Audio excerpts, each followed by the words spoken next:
Mr. Chair, I just would like to point out that at the time that General Barayuga was killed, there was an ongoing investigation by NBI regarding the corruption in PSSO, most specifically in the operations of STL, Small Town Lottery.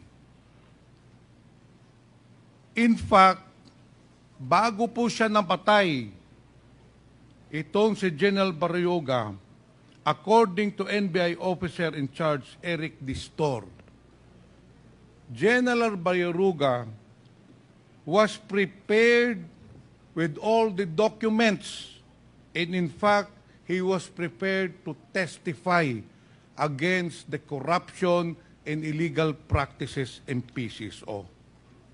Yun po ang motive bakit po pinatay si General Barayuga.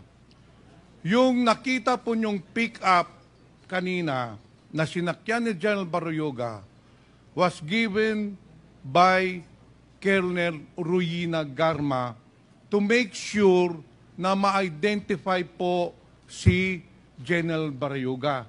Kasi si General Barayuga, wala hong sasakyan yun. Kaya mahirap po i-surveillance dahil walang routinary procedure. Kaya binagyan po ni Colonel Garma ng bagong pick-up si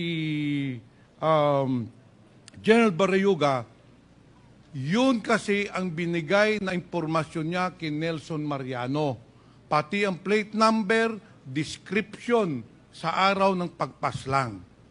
The motive of the killing of General Barayuga was to stop General Barayuga from testifying against Colonel Garma. Yun po ang totoong nangyari, Mr. Chair. And that is why I would like to recommend to this committee in the committee report that we should file the necessary cases against those perpetrators when I cannot let justice not be served to the victims. Mr. Chair, Colonel Ruyina Garma has been involved in the different killings all over the country. In fact, Mr. Chair, si Colonel Garma, nung unang pagdinig pa lang natin, involved na po siya doon sa pagpatay ng 3 Chinese drug lords, which was corroborated by the different resource persons. Nung si Colonel Garma din ay na-assign doon sa Cebu City, there were 198 killings as recorded and as reported by Mayor Tommy Esmeña.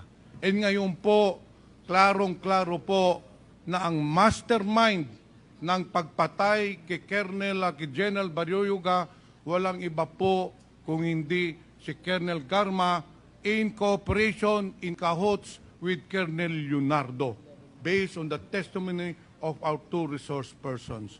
Mr. Chair, Colonel Garma is a woman disguised as a meek lamb, but deep inside her, she is a ruthless killer, killing without mercy innocent people, killing without remorse innocent victims, especially on the war on drugs.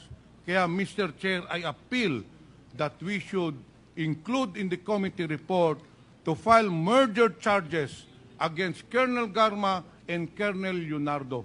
Thank you, Mr. Chair.